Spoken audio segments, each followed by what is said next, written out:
너무 많은 걸 계획하지 말라. 매일, 매 순간 지나치거나 서두르지 않고 평화롭고 고요히 선을 추구하는 것으로 충분하다.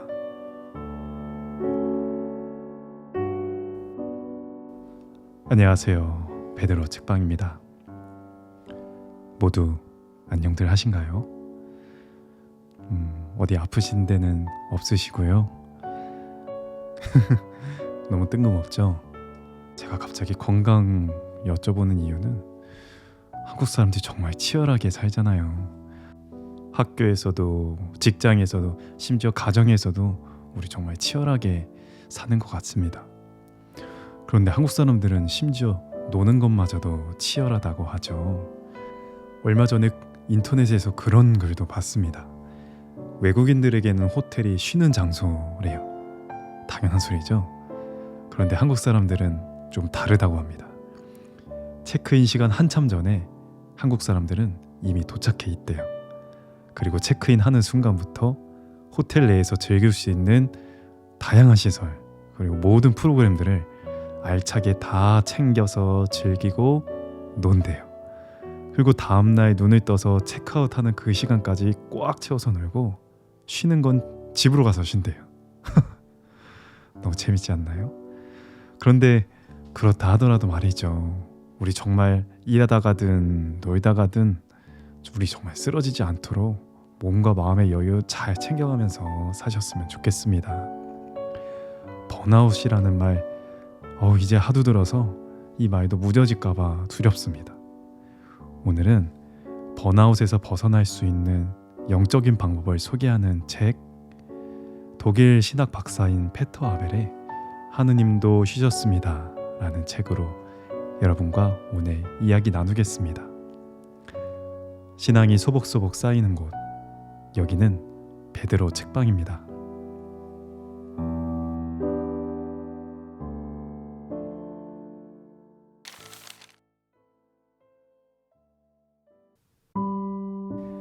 이 책은 크게 두 부분으로 나뉩니다. 전반부는 번아웃의 다양한 사례를 살펴보면서 자가진단을 돕는 내용이고요. 후반부는 우리가 번아웃에서 벗어날 수 있는 방법을 소개하는 내용입니다. 책의 전반부에서 저자가 안내하는 번아웃의 증상들을 순서대로 따라가 보는데 적잖이 놀랐습니다.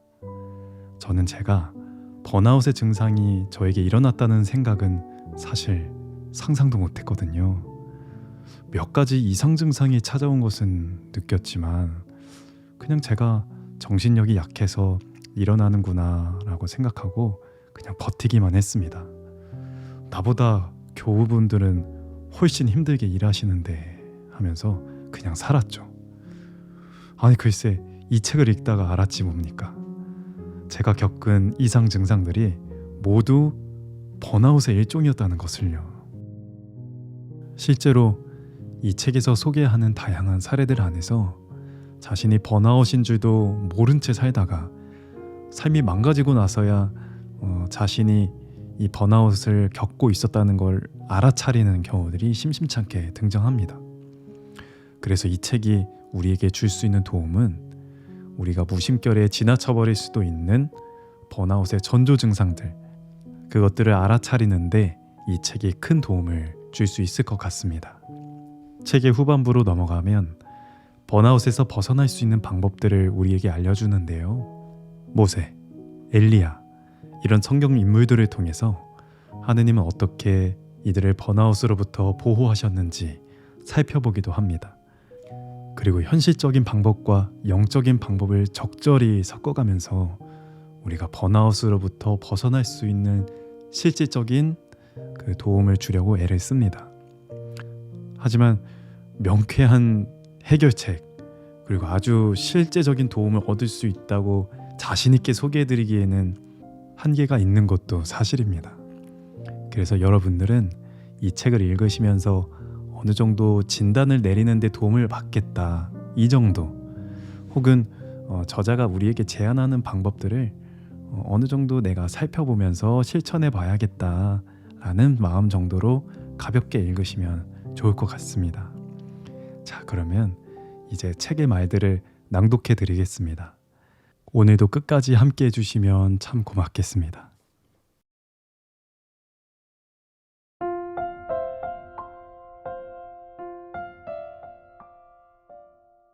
번아웃은 삶의 핵심을 건드리는 문제로 심각할 경우 삶 전체를 무너뜨릴 수도 있다. 번아웃에는 세 가지 관점이 있는데 각자 자신의 경험에 비추어 검토해보자. 육체적인 피로. 처음에는 조금 무리를 하는 정도였을 것이다. 그러다가 점점 더 자신을 막대한다. 컨디션을 고려하지 않는다. 잠을 더 자야 하지만 나중에 해결하면 된다고 생각한다. 그러다 보면 아침부터 가벼운 피로를 느낀다. 곧 몸에서 장애가 발생하면서 경고등이 켜지고 질병에 쉽게 노출된다. 몸의 약한 부위는 스스로 점검해 보는 게 좋다. 병으로 인해 온종일 집중하기 힘들 수도 있다. 지치면 쉽게 피곤해진다. 그러나 이는 휴식이 필요한 힘든 일을 할 때처럼 진짜 피곤한 게 아니다. 대신 몸이 무겁고 불면증에 시달린다.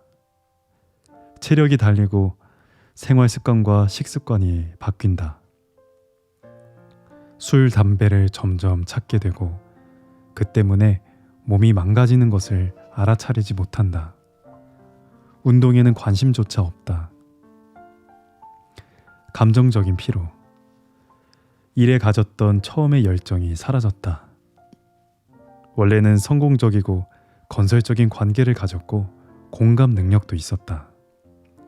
상대방에게 감정이입도 잘했다. 그런데 이제는 공감 능력 대신 상대방에 대한 냉정함과 무관심이 자리한다. 열심히 노력해도 성공이 보장되지 않는다. 그래서 인정받지 못하고 심지어 착취당한다는 느낌이 든다. 요구하는 게 많으면서도 고마워할 줄 모르는 사람들과 거리를 두게 된다. 게다가 질투와 갈등이 커져가는데 이는 집에서도 마찬가지다. 뭔가 함께 하려는 친구들이 점점 귀찮게 느껴질 수도 있다. 자녀들이나 배우자 때문에 짜증이 날 수도 있다. 개인의 성향에 따라 감정적으로 지치면 공격적으로 변하거나 우울증으로 발전하기도 한다. 따라서 자신의 성향을 살펴보는 게 좋다. 공격적인 번아웃의 경우 쉽게 흥분하고 신경질적이다.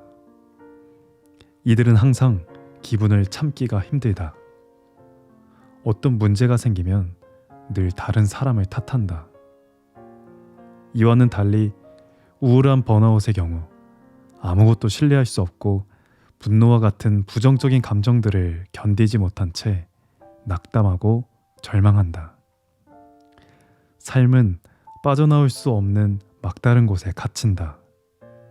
결국 자기 연민에 빠지고 혼자 있길 원한다. 정신적인 피로. 우선 혐오와 권태가 나타날 수 있다. 예를 들면 월요일 아침에 출근해야 한다는 불쾌감과 쌓여있을 버거운 업무나 특정 인물을 혐오한다. 늘 시간을 확인하며 생각은 주말에 머문다. 5분 정도 늦게 출근하거나 일찍 퇴근하기도 한다. 일 또는 의뢰인, 동료와의 교류도 흥미 없다. 일을 생각하는 것만으로도 지친다. 이 직장을 다니는 이유는 생계가 보장되고 다른 직업적 대안이 없기 때문이다. 일에 대한 흥미와 즐거움은 사라진다. 일은 점점 만족스럽지 못하고 일이 주는 의미도 점점 줄어든다. 정신적으로 지친 사람은 점점 자기 자신과 일, 삶에 대해 부정적으로 변한다. 자존감과 자긍심이 낮아지고 삶의 계획과 전망을 잃는다. 혹시 자기에게 버려야 할 내적 원칙이 있는지 혹은 떨쳐야 하는 내면의 신념이 있는지 살펴보자. 예를 들면 일은 내 인생이야. 나 자신을 믿어. 내 일에서는 절대적으로 능력을 갖춰야만 해. 난 누구든 도울 준비가 되어 있어. 자긍심을 가지려면 누구에게나 사랑받아야 해. 부정적인 피드백은 내가 뭔가 잘못하고 있다는 표시야. 난 무슨 일이 있어도 목표를 이룰 거야. 와 같은 것 말이다. 번아웃이 나타나는 징조. 번아웃으로 인한 내적인 피로와 냉담함이 무료함으로 이어지면서 상대방에게 전달되기도 한다. 대부분의 회사나 부서에서 직원들은 매우 바쁘게 일한다. 늘 분주하지만 제대로 성과를 내지도 못한다. 마치 죽은 나뭇가지처럼 여전히 나무줄기에 붙어 있지만 열매는 맺지 못한다. 몇 시간씩 인터넷 검색이나 하고 복사기 주변을 서성댄다. 새 프로젝트 작업은 몇 달째 진행하기 일수다. 때로는 쉬운 일을 맡아서 2시간이면 작업량을 해치우고 다른 업무로 갈아탄다.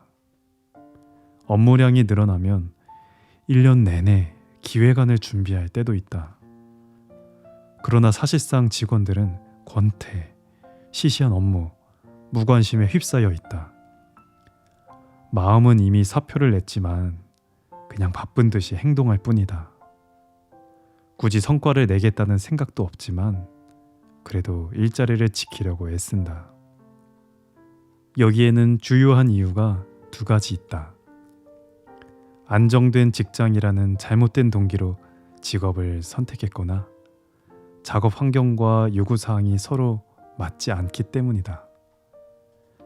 작업 환경은 이제 충분한 비전을 제공하지 못한다. 함께하는 작업의 의미가 제대로 강조되지 않는다. 상사가 지시하는 업무가 능력에 비해 쉽게 여겨진다. 도전적인 일은 다른 사람에게 간다. 원래는 다채로운 일이었지만 이제는 몸이 건조해지고 습관적으로 하게 된다.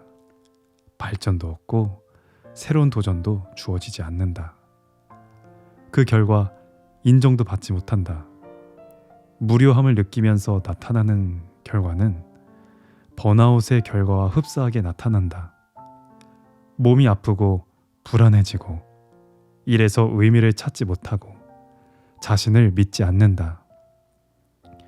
그런데도 이런 암담한 상태를 바꾸려고 하지 않고 불평 없이 참아낸다. 결국은 내적인 무료함으로 인해 삶이 지쳐버린다. 그렇다면 이런 불편한 상황은 누구 책임일까? 번아웃을 겪는 사람들은 일반적으로 힘든 인생에 탓을 돌린다. 종종 자기 중심적이며 자신의 관심사에 민감하게 반응한다.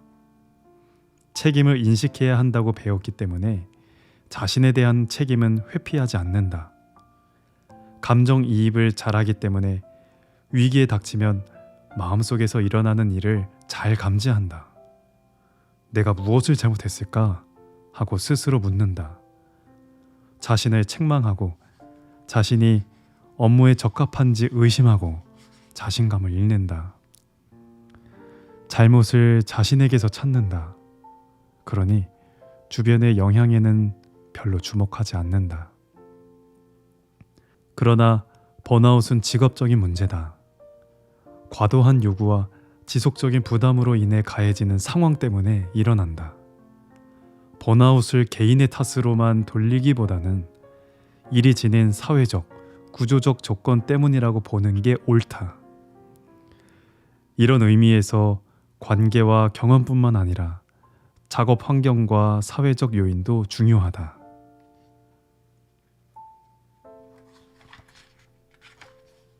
일에서 평정심 갖기. 누르시아의 베네딕토 성인은 노동에 대한 이해가 뛰어났다. 나는 성인이 쓴 수도 규칙서에서 많은 영감을 받았다. 누구나 노동에 전념해야 하는데 그 이유는 노동이 생계와 이웃사랑 실천에 기여하기 때문이다. 성실하게 일하는 자는 공동체에 기여한다. 노동은 그 자체가 목적이 아니라 더 깊은 의미를 내포한다. 그런 의미에서 성인은 노동을 상대화한다. 아무것도 하느님의 일보다 낮게 여기지 말아야 한다. 노동은 누구도 압박하면 안 되며 불평이나 지나친 노고 없이 이루어져야 한다.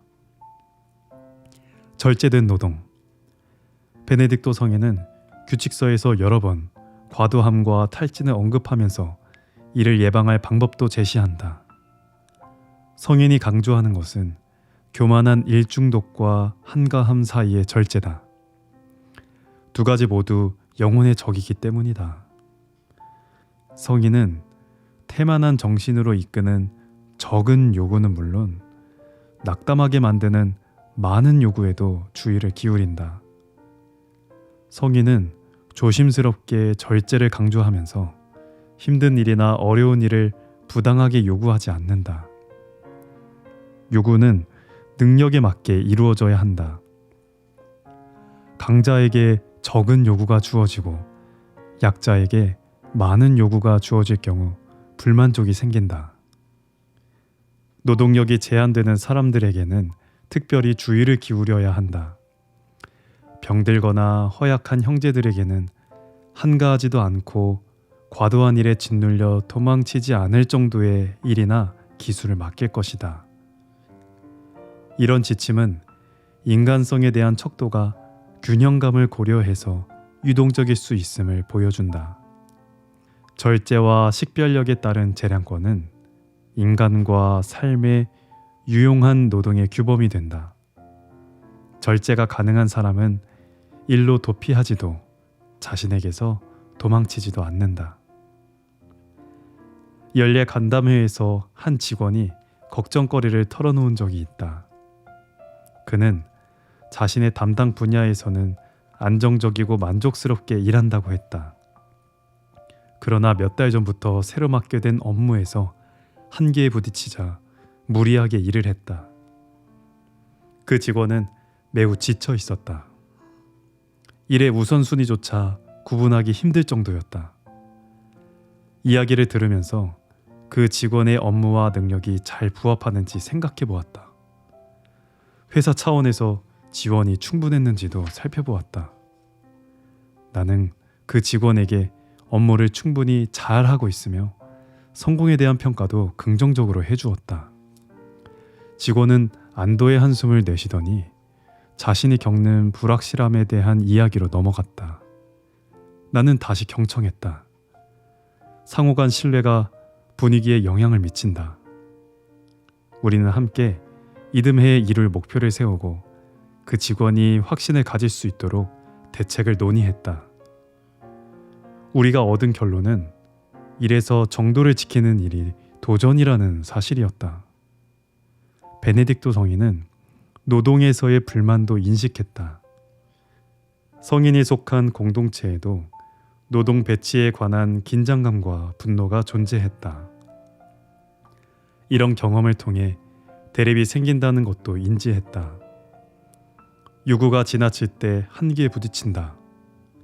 하루가 일로 꽉 차 있다면, 스트레스 때문에 어찌할 바를 모른다면, 피곤하고 지쳐 있다면 한계에 다다른 경험을 극복하면서 새로운 인식을 가질 수 있다.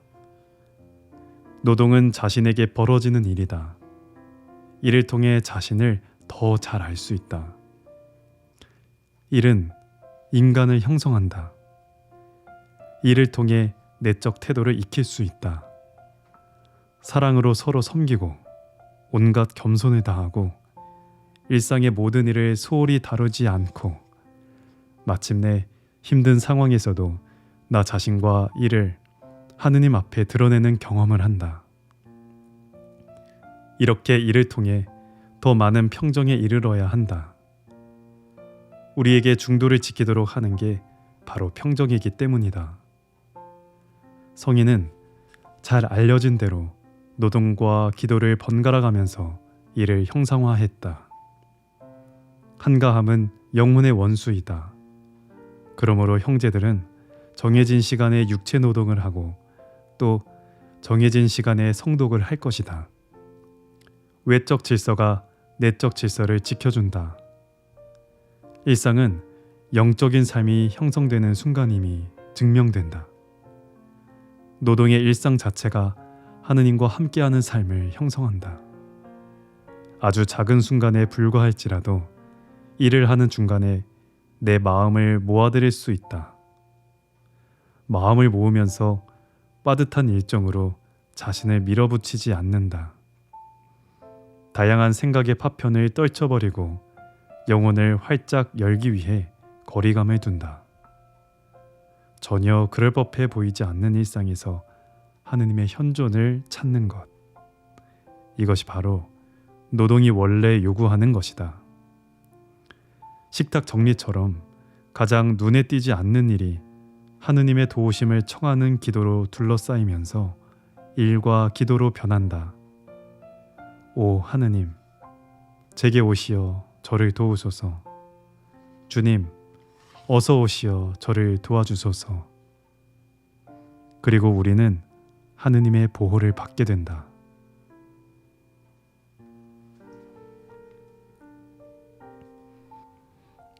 오늘 피터 아벨의 하느님도 쉬셨습니다 라는 책으로 여러분과 함께 했습니다.